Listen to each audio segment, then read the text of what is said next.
Morning, everybody, and welcome to another edition of the Bread for Soul Converse with myself, Sir LSG. And thank you so much for watching. Thank you for joining us this morning. And thank you to everybody who's been watching every day. I've got people who've been watching the show each and every day. I'm so grateful for you guys. And secondly, if it's your first time watching the show, thank you for joining us. I'm hoping that you'll be joining us every morning, every weekday. I do this 9 to 10 a.m. live SA time. And the YouTube restream happens a bit later in the evening around 8 p.m. when Dumi from Best Beats has got his stuff sorted.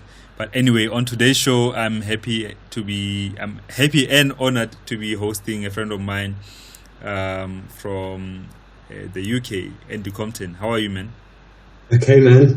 Thanks for having me, brother. Yeah, thank you for I've been watching these shows every morning. Well, not every morning, but I've seen a lot of them. They're decent, man. I really respect what you're doing. Thank you. I appreciate it. Yeah, and I've been learning a lot about everyone's views, and it's really good, man. Respect, for sure. Thank you, bro. Thank you. And it's so dope for me because we've been friends for some time now. We've met a couple of times when you are here in South Africa.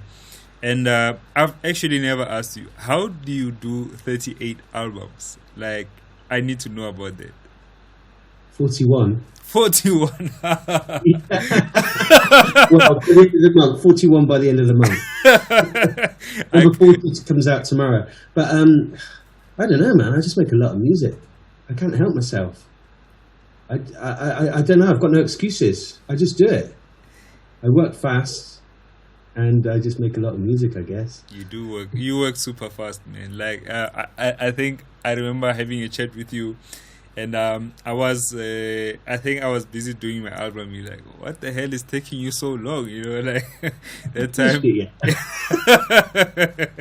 It's finished. Tell me. I don't know, man. I need the secret from you, how to finish an album, and I'm still battling to get on with the second one, and you on album number 41, like you say, end of the month. But is that just how fast you've been working, or you used to be working in studio? I don't know if I actually. I mean, normally when people make music, they spend a lot of time on it. They spend, like yourself, you'll spend a lot of time in a song, and you'll make sure everything's perfect. You'll tweak things around. I just jam, and when there's a good vibe, I hit record, and then, I'll chuck some strings on, do whatever, get a vocalist. Sometimes songs can be done in 3 hours. Sometimes it'll take a day, Sometimes maybe it'll take 2 days to do a song, but most of the early albums, I was thinking about it the other day actually, most of the early albums, I'd arrange a jam with all the people and do them in all the jams in a week.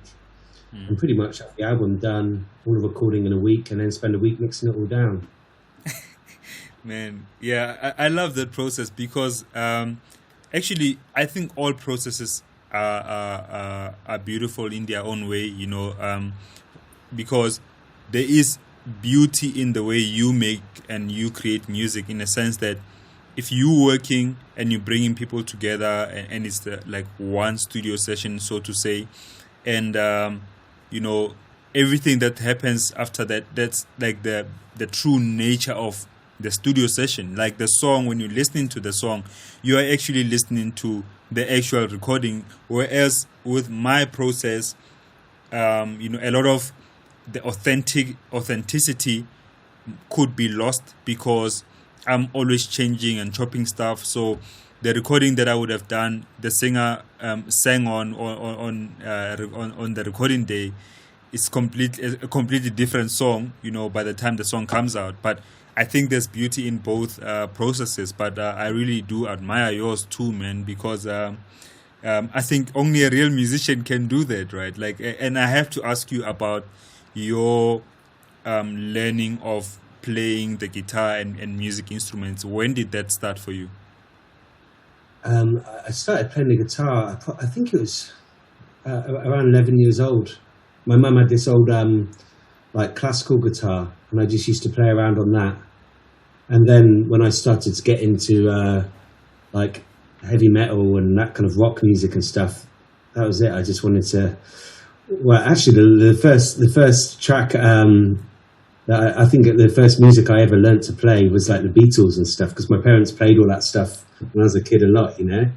So yeah, that was just simple, just a few chords, and then I got this book, How to Play Guitar, and then I just went crazy for it. I mean, by the time I was 13 or 14, I was at home every night playing for, like, as soon as I got home, for maybe 4 6 hours. I'd even sleep with my guitar. My dad said he used to walk in and I'd be there exhausted, falling asleep with a guitar on me. You know what I mean? Like it was my girlfriend or something. So yeah, I mean, I get pretty obsessed with things when I get into them. Like, you know, if I want to learn the guitar, I want to really learn the guitar. It's not good enough for me to do it just a little bit, you know. So, but the crazy thing is with the guitar is I learned it. I was in bands, we were doing tours and stuff. But when I got into raving, I just called it a day with the guitar for like 2 years. I didn't play it for 2 years, and before I gave it up, I was technically quite a solid guitarist with all of the theory, the scales. I used to practice them. I was like a whiz kid, you know. But when I came back after having a couple of years off, I just ditched all that and just play from the heart. So I actually I personally prefer my sound now, although technically I'm not as good as I was years ago. Yeah. You know? Yeah, I mean, some of the other, one of the other guy, one of the guys that you work with, Shamrock, who's also a guitarist, and you jam with him a lot when you're in South Africa. I know you do a lot of productions together. He also releases some of his stuff on your label. But just on a scale of professionality or professionalism in terms of guitar playing, who is the best? Like, I mean, between you guys, you would know that this guy's kicking my ass. Well, you know, we actually have slightly different styles. I mean, I play a bit more bluesy and maybe a bit more jazzy. His style, as soon as it's crazy, he can play two notes and it sounds like Africa. And I try and do what he does, but I just can't do it. I mean, it must be just in his, you know, in his blood, you know, the way he plays. It's amazing. It's amazing. I really love his style. Like I say, you can just play a few notes and it's got such a different vibe to what I do. It's nearly like, you know, it wakes me up. I'm like, wow, I want to play like that, you know.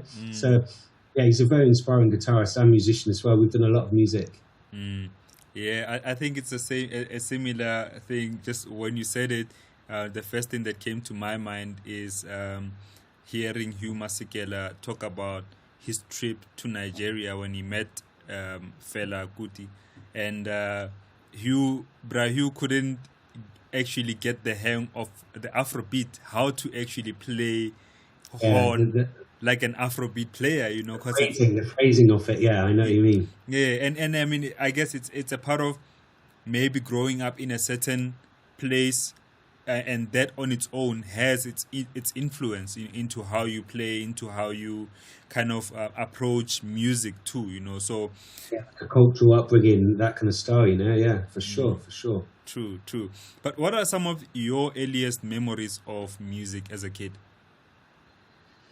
Well, like I said, my parents, they always loved music. They played all the classic stuff when I was growing up, so that was really cool. But as a young kid, my first thing I got really into was punk music, believe it or not, like crazy punk music with a lot of swearing and stuff like that. I mean, I must have been a mad kid, because I got so into punk music that when I was like 9 or 10 years old, I went into school and they had to send me home because I had a padlock around my neck and I chucked the key away. So they had to send me home so we could chop the padlock off and stuff. I mean, punk was like, I love that music. The Sex Pistols, GBH, mostly English punk, you know. And then after that punk, I got really heavily into what they called electro. It's the first hip hop stuff like African Bambaataa, Dougie Fresh, all that stuff. We had these compilations called Electro 1, 2, 3, 4, whatever, up to like 10 or something. Crucial Electro. There were Street Sounds compilations, all the American hip hop that when it was coming out, and I went crazy for that stuff. You know what I mean? I literally just gave punk up and went mad for that. Started breakdancing. I was loving it, you know. Yeah. So I've always loved music, and really, you know, it gives me goosebumps. Ever since I was a kid, I get goosebumps of music, you know. And how did you get into house music then? Well, I was actually when I was 17, on my 17th birthday, actually, I think it was then or the day after or something. I moved up to a place called Nottingham, which is in the Midlands, and before I moved to Nottingham, I was getting quite into like drum and bass. Well, not drum and bass; it was called jungle back then, which is kind of like we're talking probably about 91. I was working in an HMV record shop, and I was listening to a lot of heavy metal and, believe it or not, jungle. And then I moved up to Nottingham, and that was like amazing for jungle. But then also on the side, they had this sound system that was going up there called the DIY sound system. You probably heard of DIY. So, I mean, I was the only one in my band because it was like a heavy metal band. I was the only one who would go out to these raves and stuff. So I was going out on my own to these parties, and I went to some DIY parties, and wow, they blew my mind. The vibe was amazing. Also, it was the time of like ecstasy and all that kind of stuff, and it was just a life changer. I guess when people say about the 60s and all that hippie era, it was kind of like that, And then I got crazy into it. I kind of got, like I say, I get obsessed by music. I got really into like deep house and stuff. And actually, the last tour that I was with my band, the last ever gig I did with them was at a place called Castle Morton. It was the biggest ever illegal free party festival, and there was a DIY sound system there. And I did the gig on this different stage, and it was an awful gig. Like, I snapped a string, the Travellers were chucking beers at me and everything. It was really horrible. I was quite depressed. So after the gig, I went to this DIY sound system, and I sat there for 3 days. Basically, it was a life-changing experience. And then after the festival finished, we went back home, and when I got home, I told the guys, it's over. I'm not playing the guitar anymore. I'm giving it up. I'm going to be a DJ. What type of band was this, if I may ask? It was like a funk metal band. It was like a bit like the Red Hot Chili Peppers kind of style, Yeah. Okay, cool. And then, so did the Rurals come much later from there while you were into house music, or when actually did you form the Rurals? Well, I was in Nottingham. I was also quite young. I was like, it's a long way away from my parents and all that kind of stuff. They were very worried that I was moving there at 17. I mean, anyone would be. And their kids just go and live in like dodgy bed sits in the ghetto. It really was proper ghetto over there. And, I learned a lot about life and stuff. But then after a while, I started DJing and stuff like that. And then, because of a few circumstances, I decided to move back to Devon, which was where I grew up. I grew up in a farm in Devon, so I moved back to the farm. And because the farm's in the middle of nowhere, I was DJing, and I was like, I had a few friends, that I grew up with, and I was like, I want to put on events, So that's where the rural thing came from. It was 1993. It was Rural 93 Harmony. That was our logo. And I started to put on some events, and like events in the country, kind of illegal parties, all night events and stuff. It was really good times, and that's where the Rurals thing came from. And I mean, you guys did a lot of music, bro. Like, I remember some of the stuff that was licensed by House Africa. I used to buy a lot of compilations, like many other South African kids. And I remember buying, I think it was called the Sunday Sessions from House Africa, and one of the CDs mixed by Charlie B. He almost had everything peng on the CD, It was a peng compilation. It was our first one we did with because the first ever license I did was on Fresh House Flavors, and that was the track Corker. And then Tim got hold of me. He was like, "Come on, let's do something else. This did really well. People like your music," because he had the record shop and stuff. Tim White, and.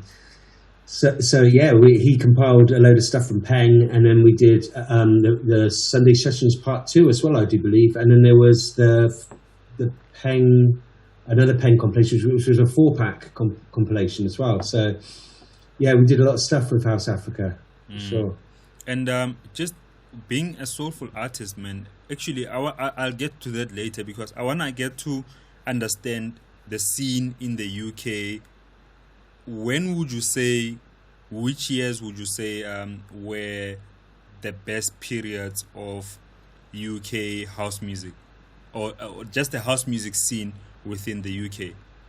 Okay, well, basically, when I moved back to Devon back in maybe end of 92, early 93, there was there was house music was big. It was really big in Devon because it was a place where people were travelling every weekend to come to these free parties, these outdoor parties, and words in the country, stuff like that. So it was really huge. I mean, even on Wednesday nights, every Wednesday night, the local record shop did an event in Exeter, which is a really small town, and the queues were around the corner every Wednesday. It was amazing. And then every Friday night, there used to be. It wasn't. People didn't always call it house music then. It was just called dance music, and it could be anything from house to kind of slow. What they used to call hardcore, which was kind of, it wasn't fast. It wasn't like jungle. It was just a bit more hardcore sounding noises and stuff, like the XL stuff and the Prodigy and all that kind of stuff, So there used to be buses that used to drive around all the rural towns to pick people up to take them down to the raves in Plymouth every weekend. And it was crazy, man. It was basically, everyone was popping pills every weekend. It was a crazy vibe. It was like everyone was in love with each other. Even all the football hooligans, when they got to the raves, they'd stop fighting. They'd be hugging each other. Next day they'd be fighting on the streets and stuff. But it was like a revolution, And it's really sad to see what it's like now for house music. It's not like it was then, And I don't want to bitch about how crap it is now, but back there those days it was something magical, and every single person loved dance music. You know what I mean? It was massive. It was more like it is in South Africa, Yeah, and but I want to understand then how is it at, currently? I mean, pre-COVID-19. Well, I'm in Bristol now, so I've moved. I'm not in Devon anymore. I was going to basically had the choice. I was going to go to either London or Bristol, and I've always loved Bristol, and I've played here a lot. DJ'd, I had a residency here for years and stuff, so I decided to move here, and the vibe here is amazing. I mean, basically, if you book a DJ that's from Detroit, you're going to get a good crowd, but in general, people don't really know what deep house is. There's not many places that are there's not many venues that really want that sound. There's a lot of stuff. But Bristol, I don't know if you know much about it, but it's kind of where dubstep was born, drum and bass. You've got Ronnie Size, you've got the Bristol sound, which is like Massive Attack, Portishead, stuff like that. So there's a lot of musicians in Bristol, which is one of the main reasons I moved here, because there are so many amazing musicians. It's unbelievable. Like pre-COVID, you could go out any night of the week and hear like amazing jazz, funk, hip hop, whatever you wanted, And sorry, you were saying? No, it's cool. No, so I want to ask you then, is it economically, is the music and the arts something that is thriving, and we're talking about obviously pre-COVID-19, like you would say, you can go out any night, any day of the week, and there'd be something happening and dope music happening. But economically, would you say that the arts are well and alive in your city? Well, there's a lot of people doing it professionally, but there's a big difference between Bristol and London, basically, and we're talking like it's 50% less here to rent than it is in London. Yet it's still obviously a lot more than it would be in Devon, where I came from, but it's a lot cheaper to live here. The fees you get aren't very high. There's a lot of musicians. I mean, people don't get paid a lot, This is a place where there's more of an energy. It's more of a love thing, So, I mean, just for instance, you know how long I've been doing this for, the deep house and stuff and DJing. I don't get any gigs. My gigs that I get in Bristol, playing jazz and funk and soul, playing like vinyl, disco, stuff like that. No one ever books me for deep house. My last deep house booking was a year ago in Bristol. So, and before that, it was a year before that. So it's like no one, I mean, whenever I do a gig playing house, I like to play 8-hour set, play all my stuff, all like the history of house, all that I know, it's a bit of a more underground version than not the commercial one, it's just my history of house. But it always goes down really well, and there's a good scene. There's a lot of students here. It's a good party town. It's just a bit annoying sometimes that people aren't more open to playing like deep house. I mean, there's Sean McCabe. I mean, he lives here as well. He was doing a monthly at a pub. It's a pub with a really good sound system. But as far as house music went, that was the only regular thing, really. Like I say, unless the students book a guy from Detroit, in which case there's queues around the corner. Literally, if it says Detroit after your name, it's a sellout. You could book anyone for Detroit or even make it up. Hey, you could put my name and just say Detroit. Then we kill it. Let's do it. But what would you say then changed, just in your view, with regards to house music and the UK? I don't know. I guess it just wasn't trendy anymore. I mean, I was playing at this for years. My friend Basil, I think he did it for like 12 or 13 years. He did a monthly in Bristol, and it was like everyone knows this night. It's like a legendary. It was the longest going house music night. It was on a boat just across from where I am now. Actually, it was in a big boat, 300 people, and it was amazing. But when he stopped doing it due to some politics and stuff, it's like that scene just died out and no one took over from that. So then any event that went on, it was just kind of nostalgia gigs, and it was all just like older people who came, There was no young people coming into it because they just didn't know about it, I guess the thing is, the kids here, the students, there's so many students, but they'll go to the events that, the music that gets pushed on them, or if the promoters don't want to book stuff, then it's not going to get a look in. So that's kind of what happened. But I mean, it's the same kind of situation that's happened in America. It's really hard in America. I mean, you expect like places like Chicago to be buzzing with house music, but it's just not the case at all. I mean, there's small pockets, of people, and there's some really, amazing little parties, and in Detroit as well. But America in a whole is, when I do a gig, you're going to be hard pushed to see anyone under 40 years old, Isn't a bad thing, but it would be nice to have kids coming in just to check out the sound, because I'm sure they'd love it, I think actually probably that factor has been one of the most crucial factors when it comes to the decline in how house music has lived, especially in big cities, London too, Chicago, Detroit, because I'm speaking like this, trying to compare in my own mind to South Africa, and I mean, it's difficult to compare, because I've never really experienced the European market back when it was really pumping the American market. I think the case is, back then it was commercial. Even if it was deep house, it was like the thing to do. So it was on the radios, it was on the top of the pops, on the TV, tracks were in the charts, So, and then I guess it just stopped getting the exposure, So if you, it's like in Chicago, there's not many. You're going to just hear hip hop on the mainstream radios, the local radios and stuff. You're not going to hear really much house music at all. I've never heard a house music track in Chicago. I've heard in LA, small pockets, but when you come to South Africa, you put on the radio, you could go through 4 stations and hear house music. It's completely different. So I think what's happened is South Africa's culturally really loved house music. It's part of your culture there. And I mean, is it the same there now? I mean, because when I come back, sometimes people are like, oh, hip hop's getting big and people aren't really loving it anymore. But I mean, I guess it still is. House music's still big there, yeah? I mean... Yeah.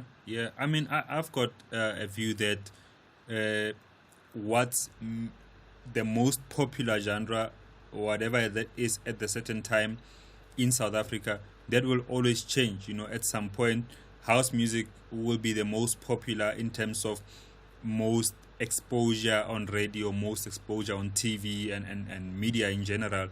And a few years there'll be hip hop, a few years it will be something else. But in general, house will still be played, But I do have a bit of a slight anxiety, with regards to when I think about the big cities of house music around the world, and they have, the decline that we're speaking about.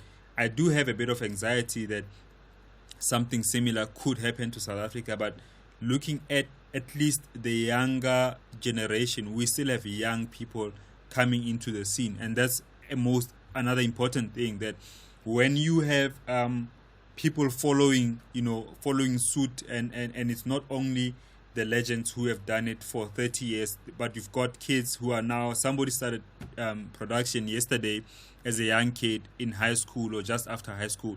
That, creates just this snowball effect that the scene keeps on going, and I think that's an important thing with regards to, just giving, not really giving back, but just passing the baton, you know what I mean? It's like in the townships, especially. It's like I was saying, like a cultural thing. It's like you have the grandparents love the house music, the parents love the house music, and the kids do. It's just like they grow up on it. It's I don't know. It's something that resonates with you guys, and it's amazing. I mean, if it wasn't for that, to be honest, if it wasn't for South Africa, I don't think I could be able to do this. I wouldn't have been able to keep on going and doing this because it literally has declined so much. I mean, I am still lucky. I can travel. Like I did like 7 tours of America in the last 3 years, and that's brilliant. I played in places I'd never imagined, and there are pockets in each city of hardcore house heads, but they're very small. It's like we're talking 200 or 300 people in each city. But obviously in South Africa it's bigger than that. So I'm very blessed to have that appreciation, and even if it's not about people buying, because obviously nowadays people don't buy stuff, they stream it, don't they? I don't know, in South Africa, I guess because the data's getting cheaper, people are streaming more. And to be honest, I make music for people to enjoy. It's not, I know it sounds weird, but I don't concentrate on the money. I used to, and it used to get me very depressed, but now I just, if I concentrate on the energy of it and the vibrations, then I just seem to get by, and I'm blessed. I mean, I've been doing this, the rules are now, literally this month is the Rules 25-year anniversary. So our first release came out, the Space Funk EP came out in 1995 in July. And, I've been doing it since then full time. This has been my job. So I'm truly blessed, There's not many people, I mean, obviously that's because I'm mad as well, because nearly everyone that I've done the music with, who I've talked into going full time with me, hasn't been able to cope with this, this industry. I'm the madman at the end of it, So it's still going. But, it is, and this is why, this is my life. This is what the card I was dealt was to make music. There's no going back now. This is what I got to do. And I must say that I'm, for one, very grateful because, if you say 1995. I was 7 years old, like I was a baby when you and the rural started, and for me to be here and chatting to you like this, it's really a big thing, and I've got so much respect for you, man, because like you say, not so many people would be able to actually stick it out for that long, especially the financial constraints that come with being an artist, especially a deep house artist. You know what I mean? It's been hard times, believe me, man. And also, when you've got a family and kids and stuff, there's a lot of pressure, as you know. So, it can get on top of you. But I've now gone with this, this positive thinking thing where I don't let it get on top of me, and somehow I managed to get by. So I'm lucky, Yeah, but I did want to ask you then, how have you been managing to survive financially, especially based in a city or in a country where house music is not really the thing, it's not really the go-to genre for people? How have you been able to survive financially? Well, I'd say probably 60% of my income has been from doing gigs, and when I go abroad and do gigs, I get paid. Obviously, people know me well, so I get paid okay, to do the gigs and stuff. America. Been doing that a lot, concentrating on that. South Africa, so that's a lot of my income. And then there's not really that many record sales, but I get a little bit of publishing here and there. When it all adds up, a few remixes, whatever. I don't really do that many remixes anymore either, but I just get by basically. If I keep busy and believe in what I'm doing, it seems to work out. I mean, I'm not rich for I'm not rich, but I've got a lot of records. That's my investment. Man, you've really provided a rich catalog of music, because 41 albums is no child's play. Like, I don't know anyone actually within our scene who's got that many albums, and I don't I know. don't think there is, because there was a magazine in Chicago that looked into it, and they said that I've released more house music than anyone in the world. Also, it's not just 41 albums; it's like over 200 EPs. Yeah. Most I've got on wax. Yeah, I've got this whole bottom line here. That's all my records that I've made. Remixes, all that stuff. I mean, there's a lot of stuff down here. You know what I mean? I mean, just get a little chunk to show you some stuff. I mean, this is one of the first ever World's double packs that we did. I think that was in '96. That one. Wow. Have you seen this one? No. That's one of the Records of Interest from Germany. That was the Corker one. That's an Italian remix of Corker. That track was huge, man. The one that was big in South Africa. This is my first ever remix. That was for Chris Duckenfield. You know him? No. He's a guy from Leeds. Chris, he used to have a label called Swag. He was huge back in the day. This is that's a London label. That's another Records of Interest release we did. Yeah, I mean, it goes on for days, actually. I had a friend who came over from Japan once, and he got bored one night, and he decided to do my whole collection from 95 all the way up to recent. You know, sort of went all Japanese on it. Nice, crazy, nice. yeah. Percentage-wise, how much would you say is your music or your productions in your collection? What, this stuff here? More or less, like out of everything that's there. Well, just one long row down here is all my records here. I mean, there's like two or three of each one, because I always keep a couple for my kids or whatever. You know what I mean? So, yeah, there's all the albums there. I mean, there's even stuff. There's even an album that I got pressed once and it didn't even get released. I shelved it last minute after spending like £1,500 on pressing it and stuff. I don't know. One of the tracks sounded went a bit quiet. In the end, it was a double pack as well. So it's like one of the albums, the Messages album. There's only like I think I've got like 6 promos, and that's all there is in the world. Obviously, no one ever got it. Bruh, I need to get some of the stuff. Let me know how much you need for shipping, so I can get some of that stuff. You know, like I'll bring you the next time I come, man. Okay, for sure, bro. And I want to ask you though, like with regards to running your label, you know, like Peng has been around. Do you? I mean, like you are the main artist on the label, so I assume you don't have any issues paying people and stuff like that. When we first started off with Peng, there was a lot of other artists. There's probably been like at least 25 artists that have released on Peng. But say like, you know, when the industry started to turn and the sales went down and stuff like that, I decided just to concentrate on my own music. And of course, I've got lots of different. It's not just the Rurals. I've got my own thing. I've got Lamp. I've got Sowetan. I've got another thing called Blue Dream. Another band. So I've got a few different projects that I do. So I just use it now. That's another reason how I can get by is by cutting out all the middlemen for labels and stuff like that, and doing all the business myself and concentrating on that. You know. So yeah, I mean, yeah, I've been running it all myself. I mean, I've had people work for me every now and then. I get a bit of help with the accounting and stuff like that. But in general, yeah, it's just me. I'm just a one-man band now, really. Yeah. Actually, because we actually didn't get to this to talk about the Rurals. Have you always had different people coming in as part of the band, and you were like the main person?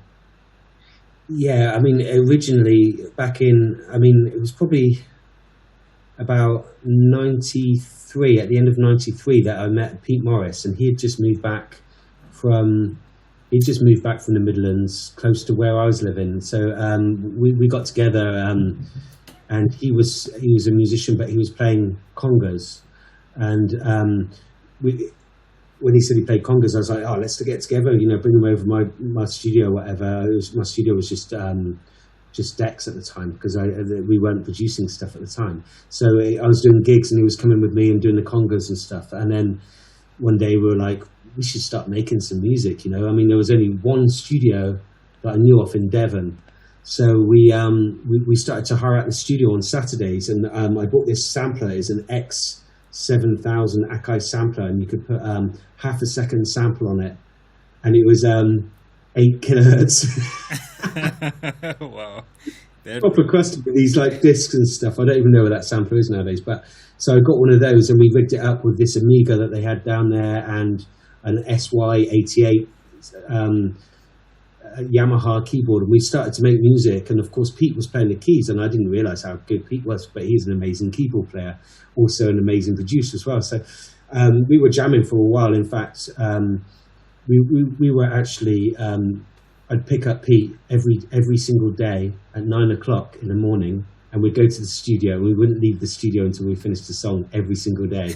So we started that in about the end of '93, and we wrote a song every day until '95, when we were like, actually, this sounds good enough to release now. So we probably made 900, 1,000 songs before we even released one song. Oh my goodness. And Pete was crazy, man. Pete was mad, because I used to sometimes go home and leave him in the studio, and he'd stay up all night. This is at my dad's farmhouse. He'd stay up all night making music, and he'd be there. I'd come the next morning at 9 o'clock, and he'd still be making music. Okay. And sometimes he'd make like 10 tracks in a night. I swear. This is you're going to learn about this soon, but I've got about 500 tracks that Pete's given me to go through, that he backed up all the DATs and stuff onto digital. And there's some stuff. Oh my God, that guy's a genius. I swear, hip hop, Chicago sounds. But anyway, so it was mainly me and Pete, and then there was another friend, Matt Cundy. He was another friend who was DJing with me, but he wanted to get into music. But he came with the samples and stuff like that. And Matt actually does the rapping on the album that I sent you the other day, the hip hop album. Yeah, that comes out tomorrow. Actually, that was all stuff from back then, back in '95. 94 actually to 2000 and something, between both of the albums that are coming out. So he was obviously good at rapping as well, but we did a lot. And also me and Matt, we started another label called 8th Day Records. So have you ever heard that one? no, I haven't. We did like 4 releases on 8th Day Records. That was good deep stuff as well, did quite well. But the distributor, we had some problems with the distributor. I can't remember what happened, but we had to call that a day, and then we went on to another thing. But the rules basically were whoever came and jammed with me, whoever I could get to jam with me. Yeah. And so really there's been, I don't know, maybe 20 or 30 people who have come through the doors. Some people stayed for a bit longer, some just for a few songs, But at the end of the day, it's whoever, the rules is whoever I make music with, whoever I want to call the rules. Otherwise, I can call it something else, depending. If it's like jazzy and soulful, I'll call it the rules. But obviously stuff like the Compton Soul is a bit of a different kind of vibe, Did you hear those ones, the Compton Soul? Yeah. And so we did, the first one was a deep soul, the second one was like a disco boogie album. But so that's what the crack is with the rules. And the funny thing is with the rules is that no one knew who it was, because the records never said who they were at all. And it's crazy, because the first time I got booked to play in America was the 17th of August 2000. And when we turned up at the airport, the promoters were just like, "Oh, you're white." Yeah.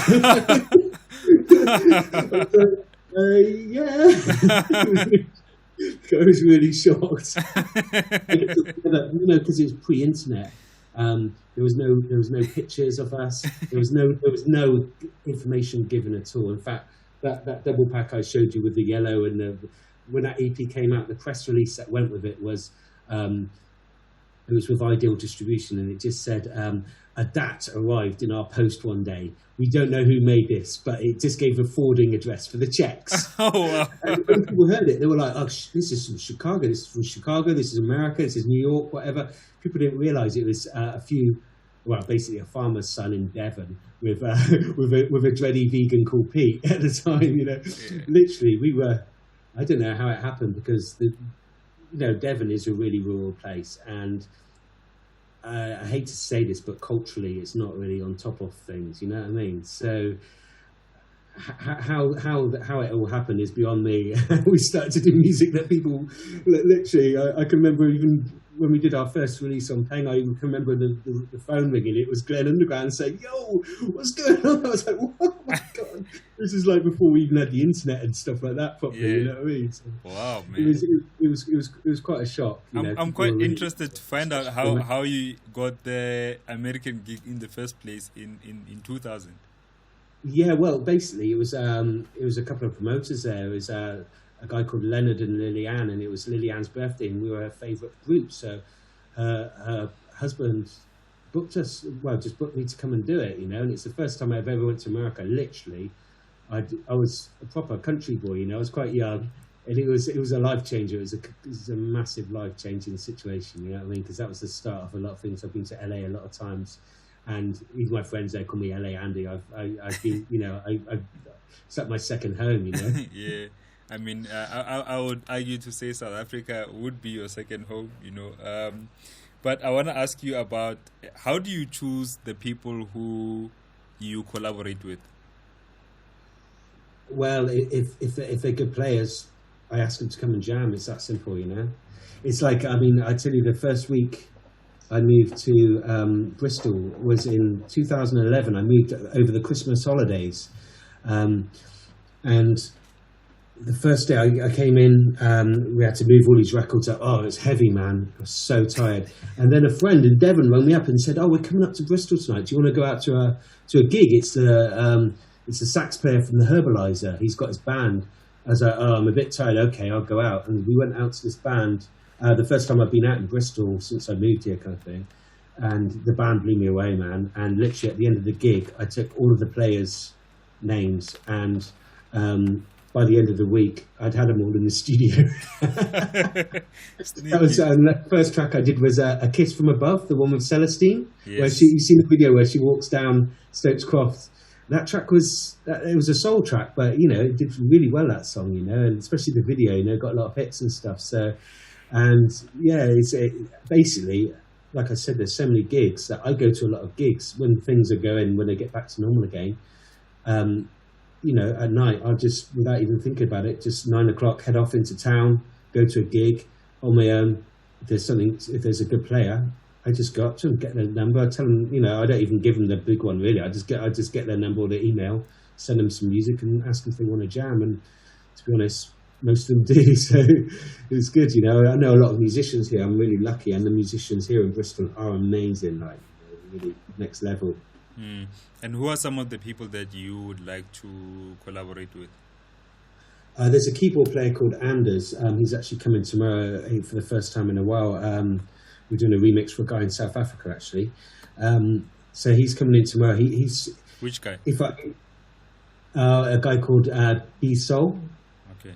Brighton. I don't know if you know him. Bright Soul? You might know. Argumented Soul, is it? Oh, yes. Yeah, they do really good stuff. Yeah, good guys. Yeah, no, they're doing good stuff. I've done a remix, but I need to get the keys on it. So that's the kind of thing. Quite often I do a song and then just get them in to do the keys on, you know, the icing on the cake. But also sometimes I'll write a song with Anders because he's an amazing musician and his feel. I mean, he's a top session keyboard player. You know, I mean, he gets used by all the top guys. You know, like all the top funk and soul guys. They get him. They take him on tour around the world and stuff. So it's really nice to have a relationship with him where he just loves to come and make music with me. You know, so yeah. And also I've got a Fender Rhodes. I mean, when you've got a Fender Rhodes, you know, it's just like. I've got Fender Rhodes. I'll be there at 9 o'clock tomorrow. Not many people have got them as well. And also, I've got Fender Rhodes with a Moog on top of it. Oh, so you can play the both. You can play the bass, and then, you know, that's what we were planning to do when we did the gig in October that unfortunately got cancelled. But you know, our gig was with Anders and with Celestine as well. Oh yeah, with DJ Christos. Yeah. Unfortunately, that's been put back, but obviously I had to have a good job it got cancelled when it did, otherwise we'd still be in South Africa now. Probably, and not gigging is not a good time to be in South Africa, man, you know. A lot of guys have been badly hit, you know, because as you know, as much as the scene is a buzzing scene with deep house music, but that also means that so many people have been focusing, or rather having house music and gigs as their main source of income, you know. So when that stops, it's a lot of people's livelihoods that are affected, you know. And that's why I'm quite lucky, because I've been really concentrating on the music and just getting loads of releases, going through all these old songs and stuff, you know, that we wrote. I mean, there's thousands of songs, so I've been going through those and putting some EPs together and stuff like that. So I've got some stuff that's going to be dropping. Just trying to release every 2 weeks, basically. I know it sounds crazy, but trying to drop one every 2 weeks. So at least the streaming and a few downloads from maybe Bandcamp and stuff like that, it all adds up. So that's the best I can do at the minute. And also, I've had my son, like I was saying earlier to you, that I've had my son for the whole lockdown, so I haven't really been able to get in the studio and do music, which is, as soon as the lockdown happened, I thought, this is great. I'm going to go and write 100 albums. I'm going to get crazy. But it didn't work out like that because my son came and stayed with me, and he gets bored easy, so I haven't had a chance to do that, So, but I'm just hustling, basically doing what I can. I've got no gigs at all. I've got no one gig. Yeah. I mean, normally I have a monthly in Bristol playing soul and funk, and I love that. I've done that for I think 7 years now or something. But everything's on hold. They've got some crazy law over here that they've opened the pubs, but you're not allowed music, because if there's music, it means you'll talk louder, which means you're going to be spitting like COVID at everyone, apparently. It's ridiculous. It's ridiculous. But that's the way it is at the minute. Maybe it will change soon, And just talking about your family, because I know you've had some really uneasy not moments, but just generally with raising your kids. You've told me a story about your elder son being sick, and how has that been? Would you say that has been some of the, or one of the most difficult things you've had to go through? For sure. I mean, my oldest son, he's 17 now, but when he was 2 years old, it became quite apparent that there was a few kind of learning difficulties and stuff like that, and so we had him, took him to the doctors and stuff like that. It took a while, but it turned out that he was autistic, but not just autistic, he's severely autistic. So as time went on, he still now at 17, he doesn't talk.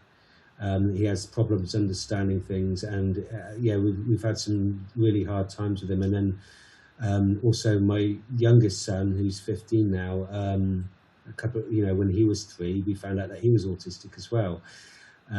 So it's been very challenging family wise. And then of course his mum was the kid's mum is Marie, who used to be the singer for the Rules. We did 10 albums together, and with all the pressure of the autism and stuff, we ended up splitting up and stuff like that. And there's been a lot of stuff, there's been a lot of stuff, but it makes me who I am. And to be honest, with all the autism and stuff and learning about disabilities, it's actually made me a lot nicer person. I'm not selfish like I used to be.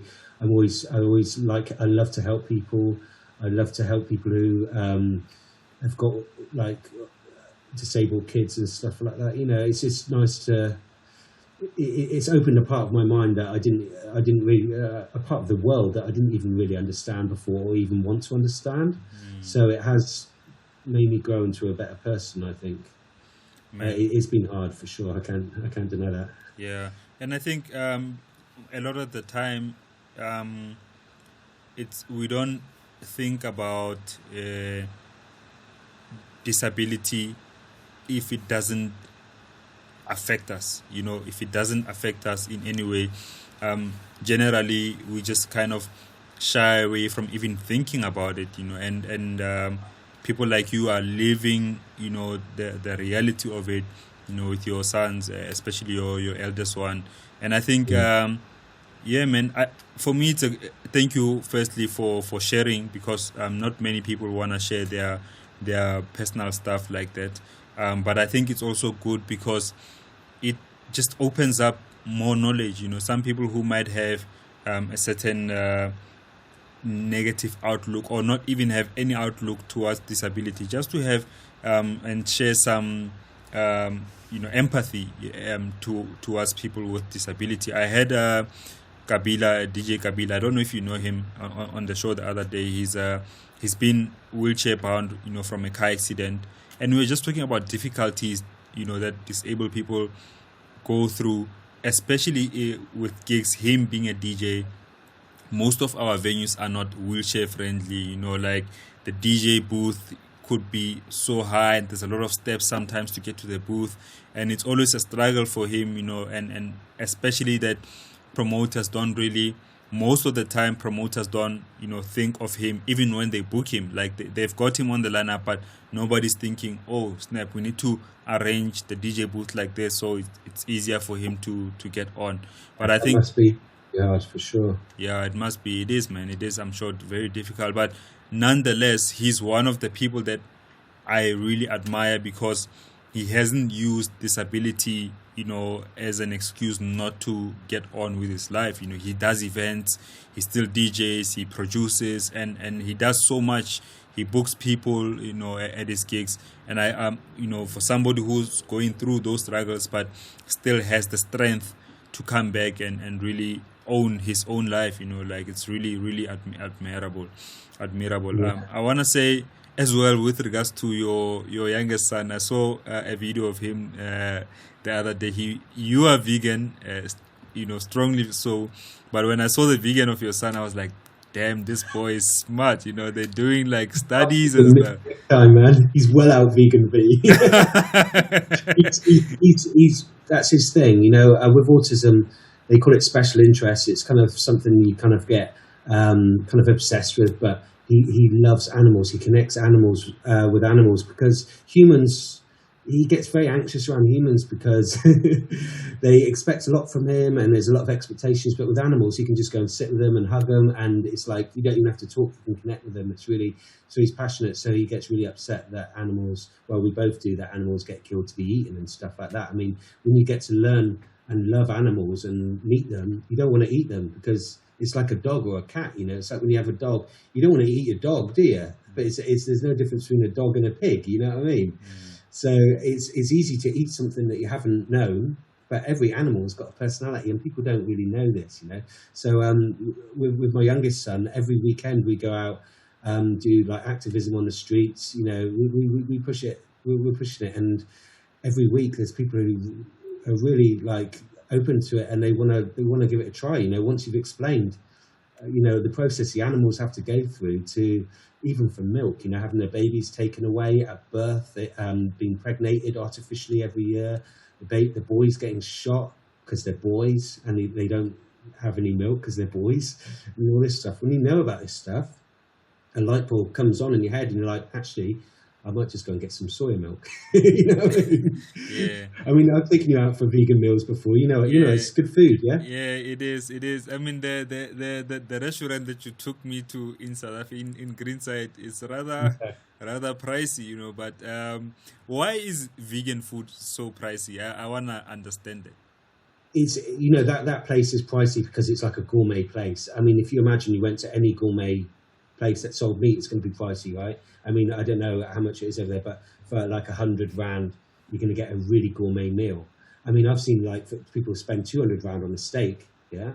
But I mean, vegan food is not expensive because vegan food is actually vegetables. If you want to get processed food or food that looks like this or fancy food, it's going to cost like it is with any kind of food. But the majority of the food that I eat is mainly salad and vegetables, which is the cheapest food you can get. You know what I mean? So that's a misconception. Obviously, if you go to a high-end place, it's going to cost you a lot of money, like it is anywhere. And, I think South Africa, maybe it's a bit behind. I see in Cape Town, there's a bit of a bigger scene growing. There's, a lot more vegan places popping up. There's probably 10 places there now, which is pretty cool. But Bristol, I'm lucky here because even if you go to a place that sells meat in Bristol, you get a whole menu which is a vegan menu as well, so you can go anywhere. Apparently it's one of the best places in the world here. So I'm really lucky here, but yeah, you don't have to worry. If anyone wants any information as well about going vegan, just hit me up. Yeah. I'm your mentor. But I think let's talk about it a bit, because do you think then it's really about people not really being exposed to the truth as to what goes into the production of meat? When you go to school, they don't show you what happens in the slaughterhouse, do they? Not many people have seen inside a slaughterhouse. Basically, an animal has its life taken away. It doesn't want to die. It'd rather be with its friends. and it not only gets killed for human taste, which is going to last for like 5 or 10 minutes. You walk away, that was a nice bit of meat, but then an hour later, you've forgotten about it, haven't you? But that was actually a life of an animal, you know what I mean? So that is one thing for me that I think that animals should have rights and the right to live. If you can talk in an animal language and say to an animal, do you mind if I kill you and eat you? I'm sure it'd say back to you, no, I'd rather you didn't kill me and eat me, you know what I mean?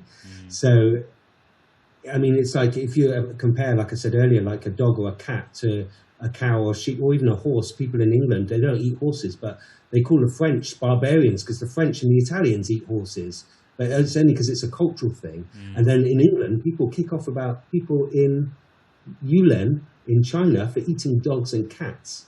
And those people who are kicking off about it are then going down to the McDonald's and eating a cow. So there's no difference between a dog, a cat, you know, all animals are the same. They all have souls. They want to live. And I think it's wrong to take away. And then obviously on top of that, you also have the massive implements to the environment, you know, with all the methane that comes with the cows. They say that animal agriculture is more polluting than all of the cars, all the aeroplanes, all transport put together. It's the biggest polluter in the world. Not just that, all of the stuff from the factory farms goes into the rivers, into the seas, kills all the fish, the corals. It's crazy. And then on top of that as well, you have the health thing, which is crazy because eating a lot of meat can give you cancer and kill you. You know, that basically, and it clogs up your veins with this.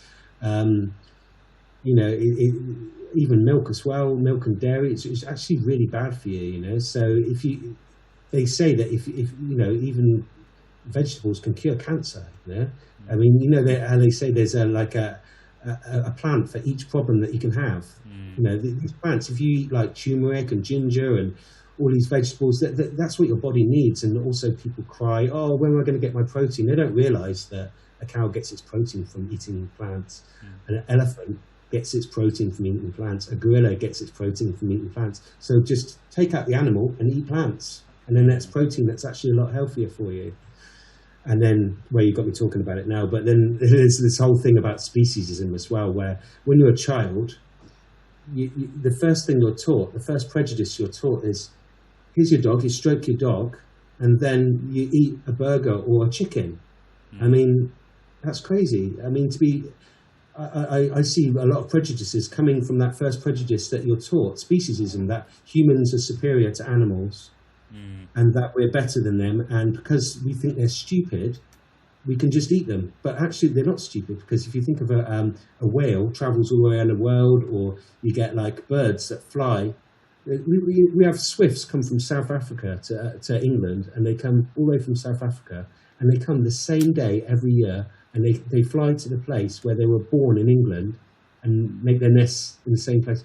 It's amazing, man. Nature blows my mind. The more I learn about these animals, and salmon come all the way from the Atlantic to the place they were born. I mean, that's intelligence, isn't it? It's a different intelligence, but just because they don't speak human doesn't mean we have the right to eat them, basically. And, you know, I do get it, right? I think it's just for me, it's a thing that I need to get myself really into it, you know, because it does take effort, especially if you've been so used to doing things this way, and you know, it's not a sudden thing that I would be able to do. But I grew up in a farm. I used to laugh at vegetarians. I used to laugh and say, more meat for me. That was what I used to say. Literally. Funny how things change, isn't it? Yeah. But I do understand you, Andy, bro. Like, because I've gotten into a space, you know, in my life for the past 2 or 3 years, where I've just been looking at things differently, including just the existence, you know, of us as human, you know, amongst other animals, and I mean just life in general. And what you say is true, you know, and I think if more education and more exposure is given, it's just that also there is this big corporate thing that is not happening because of that, you know, like the education and the exposure of meat and meat production is not really coming to people, mainly because there are people benefiting from it. You know what I mean?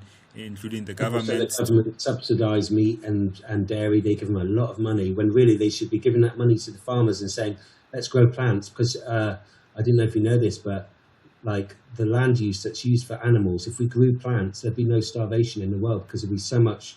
You know, the soya that gets grown, 92% of the soya grown in the Amazon gets fed to factory farmed animals. So you have to feed these animals a lot just to get a little bit. To get one burger, you have to give them a whole room of soya, let alone the fact that the cows drink 120 litres of water every day. Wow. So there's you get these like Beyond Meat burgers, and they show the stats of how much land use, how much water. Like the meat is up here, and this is right here on the scale, you know. So it's the way forward. I mean, even if you don't really, if you don't empathise with animals, and there's a lot of people that I meet who want to do it for their health. They call that plant-based, where they just give up.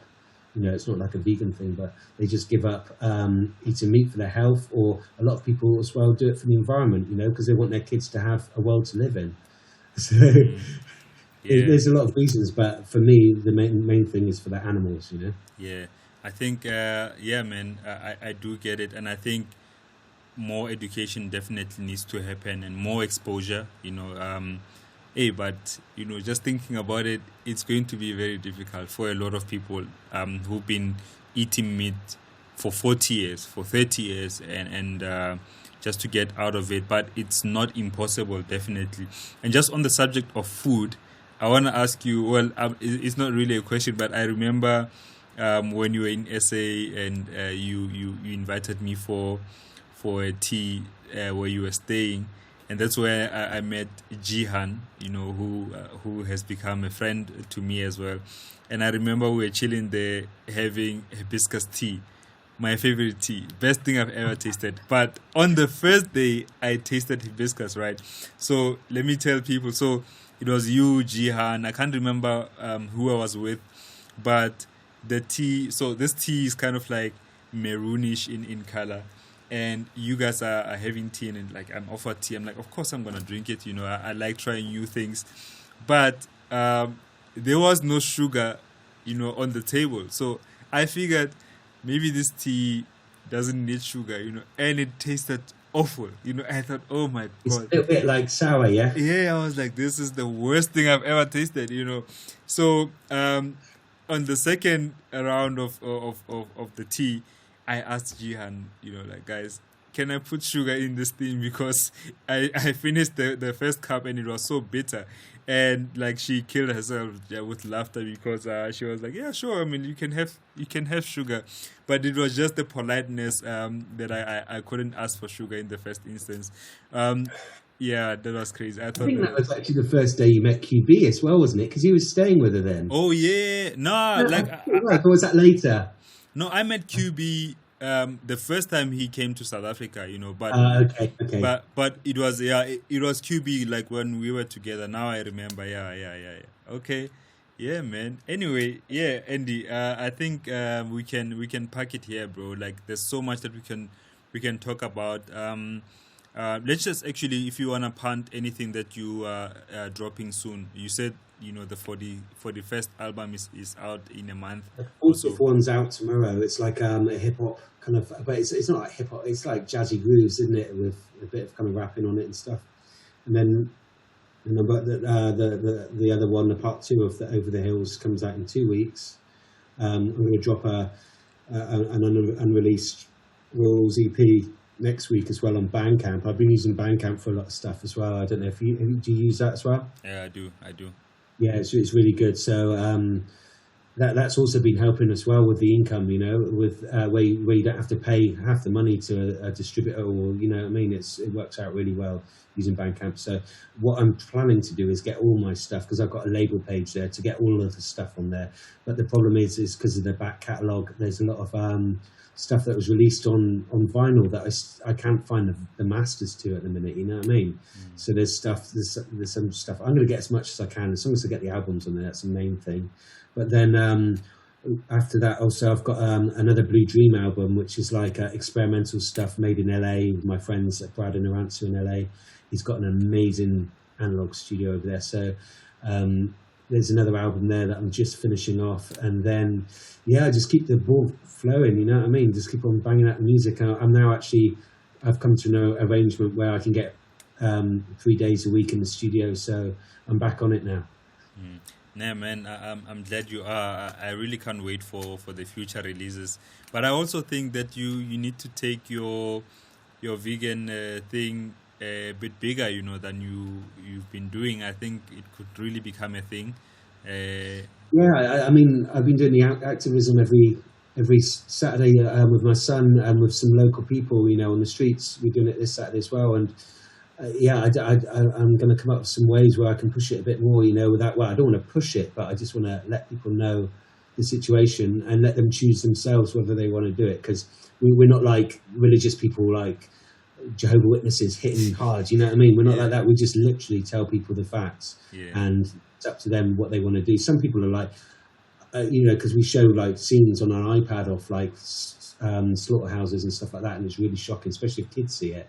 And some people are like, fine, they're like, I don't care about this, I just want to eat meat, I love the taste of it. But some people are like in tears, they're like, oh my God, I didn't even know this happened, So I mean, as far as in my life, music and veganism, of course my kids are number one, but music and veganism are very important to me. So there's if I can push it anywhere I can. I mean, also my son's starting to do videos, so I'm helping him do that because of his autism and stuff. He's very passionate, like you saw in the video, and I think that could really help as well, because like one of his first video he did had like 12,000 hits or something, which is quite good for a little kid, Wow. So if I can, I'm just going to do whatever I can to spread the word. But sure, done. For sure, bro. But anyway, thank you so much, Andy Manda, for having this sit down with me. I really, really do appreciate it, bro. Definitely, big love, man. Thanks for having me on it. Keep up the good work. Thank you. Them. Sorry, you were saying? I'll keep on watching them. As soon as my son gets me up early, I know he'll watch it. Yeah. Nah, thank you, bro. Thank you. And truly, also, I do wish you all of the best, with regards to your vegan prospects as well as the music, because I think you've gifted so much to the music industry, 38 albums, house albums. I also don't think I've had anyone who's released that many, and besides the 200 plus EPs that you've dropped. But just for the future, bro. It might sound like a lot, but Roy Ayers has done over 100 albums, and James Brown did over 100 albums. So I've got, I'm literally just halfway there, really. Yeah. I mean, I look at those guys. James Brown and Roy Ayers, to me, are a massive influence. So I look up to those guys, and I feel like I'm just getting warmed up now, Yeah, I mean, if you still have 50 more years to go, bro. How old are you now? 40 odd. 40 odd. Yeah, man, you still have 50 plus years to give us maybe triple of what you've done. So, I'm sure you're up for the challenge. Big time. For sure, bro. Anyway, keep well, Andy. Thank you so much. Awesome, brother. Cheers. Cool. Guys, thank you so much for watching. Thank you for sharing your comments. Please tag other people in the comment section who might learn or enjoy the video, and also let's share the video so more people can see it, so that more people can, the show can grow as well. I think for me, that's the most important thing, to actually teach and share experiences with as many people as possible, so that we, kids growing up wanting to be in the music industry can really understand what it really takes to sustain yourself as an artist, to look at this as a long-term career, instead of just looking at snapshots of successes from people, but really to have a full story of how and where people start, and the journey, the ups and downs, the successes, and the future, how different artists plan for their own future. So yeah, let me stop talking before I go on for another hour. But thank you so much for watching this, and let's remember to stay creative. Peace out.